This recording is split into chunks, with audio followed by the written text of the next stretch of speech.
Hello and welcome to episode 56 of our Telemedia podcast. Uh, I'm Paul Skeldon, the editor at Telemedia. I'm usually joined by my colleague Jarvis Todd.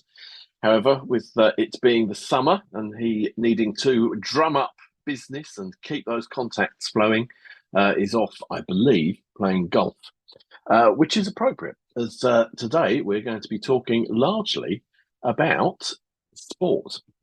Now, probably you have to be living under a rock to not have noticed that there's quite a lot of sport on this summer. We're currently reaching the final stages of the 2024 Euros, the football.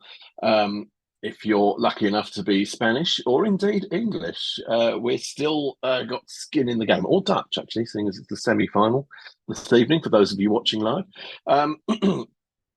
Amazing that England have got this far, I have to say, but we shall see. But that's not really what we're here to talk about. I'm talking about how technology is being used in sport, or rather, perhaps how it's not being used in sport. Now, as I say, we have the football going on currently. Wimbledon, the tennis is on. The Olympics are coming up. The 152nd Open Golf Tournament is going around, and numerous other sporting events are happening. And what's interesting is how technology has been long touted, particularly around sort of interactive services around sort of happening with live sports. We have live sports betting and stuff like that. And looking into what's been happening, there's obviously a lot of potential for tech in sport. There's all sorts of things about sort of technology sort of to overlay stats and replays and all that kind of thing live in stadia. There's all the stuff about watching TV from where you can control the angle you see the replays on. You can add stats to that kind of thing. But you can even get AI powered commentary. All those sorts of things are possible. One of the key things making that possible, of course, is 5G, and particularly private 5G networks. And indeed, in the Euros, Deutsche Telecom, because it's taking place in Germany, has in fact installed 750 5G antennas around the stadia that are being used for the matches, 300 of which are in the fan areas for the fans to use. The idea being that that would then facilitate sort of high-speed data, and you can have all sorts of exciting services being delivered, interactive things, overlays, as I say, of stats and replays and all the rest of it, and in theory, interactive advertising, all sorts of things. At Wimbledon, AI has been used to sort of generate the statistics, which helps with the live commentary, like instant sort of facts at fingertips as and when they're needed. That started in 2023, powered by IBM. That's still going on, and that's a very useful tool there. I'm sure there are many ways that that could also be sort of rolled out to consumers and fans who are watching it to give them a much more deeper dive and interactive experience. Similarly, a survey earlier this summer in June by Amdocs found that 29% of UK football fans would pay to watch VR, a virtual reality version of the football tournament. I mean, that's a third of people actually willing to do that. And all these things offer a massive opportunity for advertising in particular, and for creating sort of money-making services around that. And indeed, we used to see quite a lot of sort of putative interactive services around sports sort of 5-10 years ago, albeit sort of powered by premium SMS and those sorts of things. They weren't as rich and interactive, but we did see quite a lot of them. We now have the technology to deliver a really super rich experience. However, no one's doing it, really. As I say, there's 5G networks in all the stadia for Euros, but seemingly there's not a great deal of actually being done with them. This is intriguing. It's a huge money making opportunity for everyone involved, network operators, for advertisers, for telemedia companies who can piggyback off the back of that in making sort of charge for interactive services. It creates a whole new load of content. The AI can be used to generate stats-based replay content with the sort of Hawkeye-like tracking of sort of ball movement and all that. Or any other object that's moving around. So it sort of does play out with the Olympics and everything else. But as far as I can see, having dug around in this, there isn't really much actually happening, which is intriguing.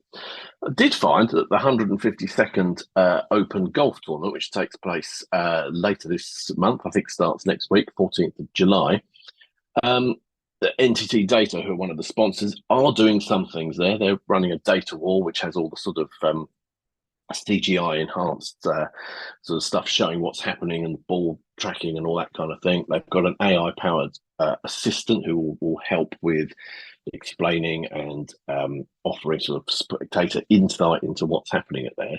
They're using 5G, a private 5G network around the Royal Troon golf course to help deliver these services. They're doing shot view, which they did last year, where you can sort of track the thing, where the ball's going and all that, and help giving us sort of spectator immersive experience.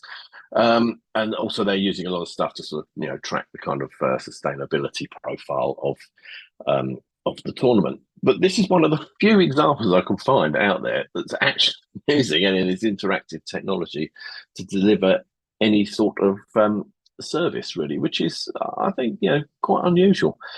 Why? I don't know. I suspect cost of entry is quite high for many companies. I think it's unproven, perhaps. I think post-pandemic and sort of the cost of living crisis, or companies, sponsors, are a little wary of perhaps dipping their toe into something that's unusual and new and different. But it baffles me. I mean, in this day and age where watching sport and consuming content is done in a far less sort of linear fashion, it's not done like it used to be. And with the huge popularity of sport, with people actually wanting to get engaged. I mean, Wimbledon, the tennis, is a particularly good example. There's been a bit of a controversy, certainly in the press here in the UK, that there are a lot of empty seats because the weather's so bad. As it rains, it's just been raining all the time. And you kind of think, well, okay, people aren't going because the weather's bad, but people still want to watch it. So why is this not being done in a much more rich way, not just through TV and sort of streaming platforms, who do offer quite a good sort of choice, but you don't get the sort of alternative angle view or any of that kind of thing, as far as I can see. There's no immersive experience. There's no way to sort of bring advertising and stuff to life around that, or the Euros, or any of the other things. It's quite extraordinary. I think the sort of golf tournament, the 152nd Open, is one to sort of take a deeper look at, because I think that does show some of the things you can do, but nowhere near sort of its full potential. So come on, people, let's do something about this and sort of actually start to open up this sports content market, because I think there is a huge market for content, as we know. It's a rich sort of market because it's full of long form and mid form and short form things. It's got edutainment. It has educational things. It has all sorts of stuff. Sports offers a big potential sort of market for content in all sorts of forms, and I think sort of as the content market becomes ever more competitive, you need to find interesting new ways to slice and dice that. And I think the sort of tech we have, particularly the way you can deliver it over 5G and gather it and process it through 5G at the events, particularly rolling out these private 5G networks that make sort of something that's kind of temporary, gives it the sort of full data sort of workout that it deserves, is something that really needs to be explored. And I'm hoping that we'll see more of this kind of thing in 2025, because we've certainly not seen it in 2024, where we had ample opportunity. And I've written many times about this in the run up to it.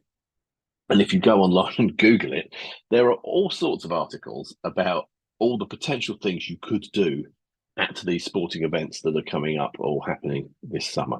And so far, no one's really done anything with it. So do get in touch if you know different. Also, do let me know if you know why that's the case. Is there no fan buy-in? Is that the thing, or do brands not want to advertise in that sort of way? I mean, what are some of the pitfalls and problems with it? Because it baffles me. It's been talked about for such a long time, yet it still fails to sort of be delivered. So let's keep tabs on that one. In better news, CPaaS, the market for CPaaS, communications platforms as a service, as you well know, is going from strength to strength. Obviously, the latest sort of figures out from Juniper that we reported on a few months ago show that the global market for it is valued at $3.4 billion already, well, in 2023, and it's going to exceed $10 billion by 2028, probably more.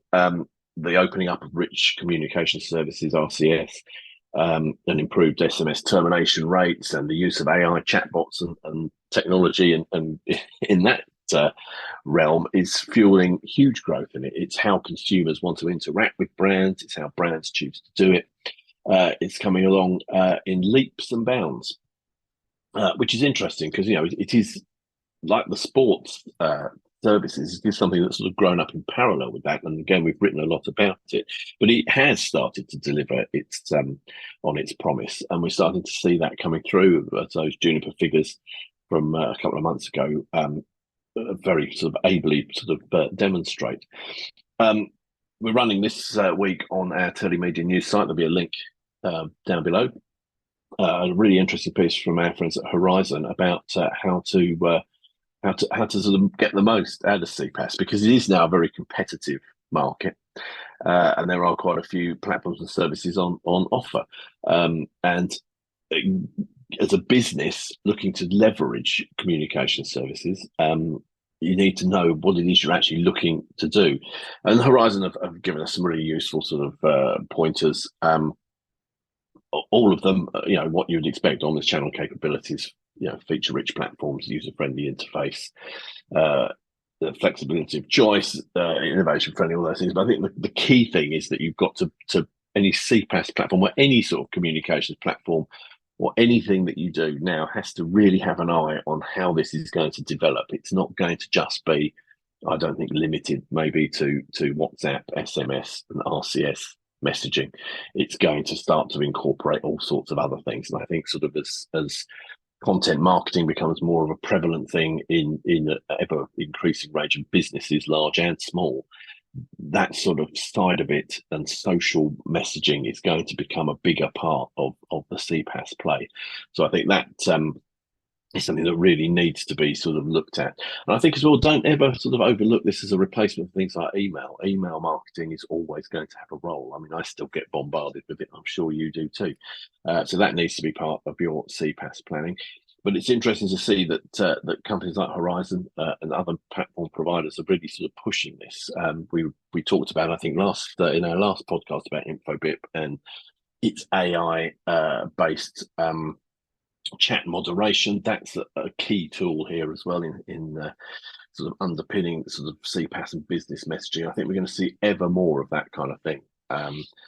Most interactions you now have with big companies, at least, start in some way as an automated thing, but you're not actually talking to a real person. I think you're going to start to not know really whether you're talking to a person or not.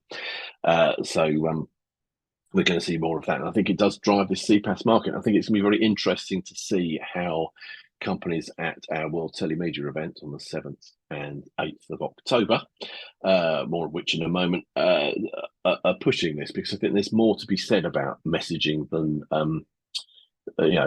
we do cover it a lot. There's a lot to be said about it. And I think one of the things I'm interested to explore more at World Telemedia in October is how messaging develops and how you can use it for sort of consumer to business sort of interaction, and also how you can start to morph that into a sort of marketing channel as well. So turn every interaction into a sort of opportunity to subtly not just sell, but to offer a service that sort of leads to being some sort of monetizational transaction potentially, because I think that's the key to this. Is that sort of it's fine to have the interaction. People need the business messaging because they need to be told about stuff and they need to interact with the businesses they deal with. But each of those interactions needs to be something potentially monetizable. That's what's going to justify this to finance directors who are going to sign off on buying the next generation of CPaaS and other communications platforms. And I think it's going to form a integral part with companies' marketing strategies and their commerce media strategies and their messaging strategies, and it all starts to come together. And I think it's a huge opportunity for telemedia players, because they have these platforms, they have the expertise and the services to do it. They can add the billing, particularly important, particularly for those one-off quick sales through carrier billing and through sort of open banking, sort of direct payment methods. I think we're going to see a lot more of that because of this. And I think, as I've said many times, it is all interconnected, and this is all going to lead to uh, a richer way of communicating, marketing, selling, and generally sort of building much stronger relationships between brands and customers, which I think is sort of, the crucial thing in 2025, 26 is going to be how brands do that, particularly smaller ones, how they can become more sticky for their consumers, because that's, it's a very competitive market out there for stuff. Um, my kids use Shein and Temu all the time to buy things. That's not a brand loyalty. It's just because it's cheap. How do the sort of, companies that compete with that, particularly in sort of fashion retail, how do they build a relationship with those teenagers? And I think it's through interesting interactions, which is going to be underpinned by CPaaS and AI to make that sort of work. So that's something interesting coming up, which we'll talk about more at World Telemedia. Talking of which, we have this week announced that Platin Telecom are now an exhibitor of the almost, I believe, sold out World Telemedia event. So welcome to them. Look forward to talking to them more about IPRN, something that we it's still out there. It's still very prevalent, but largely goes under the radar, but also does form part of this sort of communications and sort of payments sort of model. It's it's not talked about enough. So I'm going to be delving into that in the coming weeks and months in the run up to the show, and look forward to catching up with them there to talk about it some more. I'm going to then now go and watch some more of the sport. I should prepare myself for England, who are hopefully going to, I hope, bumble their way into the final of the Euros 2024 by somehow performing extremely poorly, yet somehow still winning, which I think has become something we don't celebrate enough about our English football team. However, if you're from Holland and watching, I'm sure you feel that you want your sides to win. By the time you watch this, if you're not watching it live currently, we'll know the outcome. Anyway, thank you for joining me. I hope that was an interesting 20 minutes or so.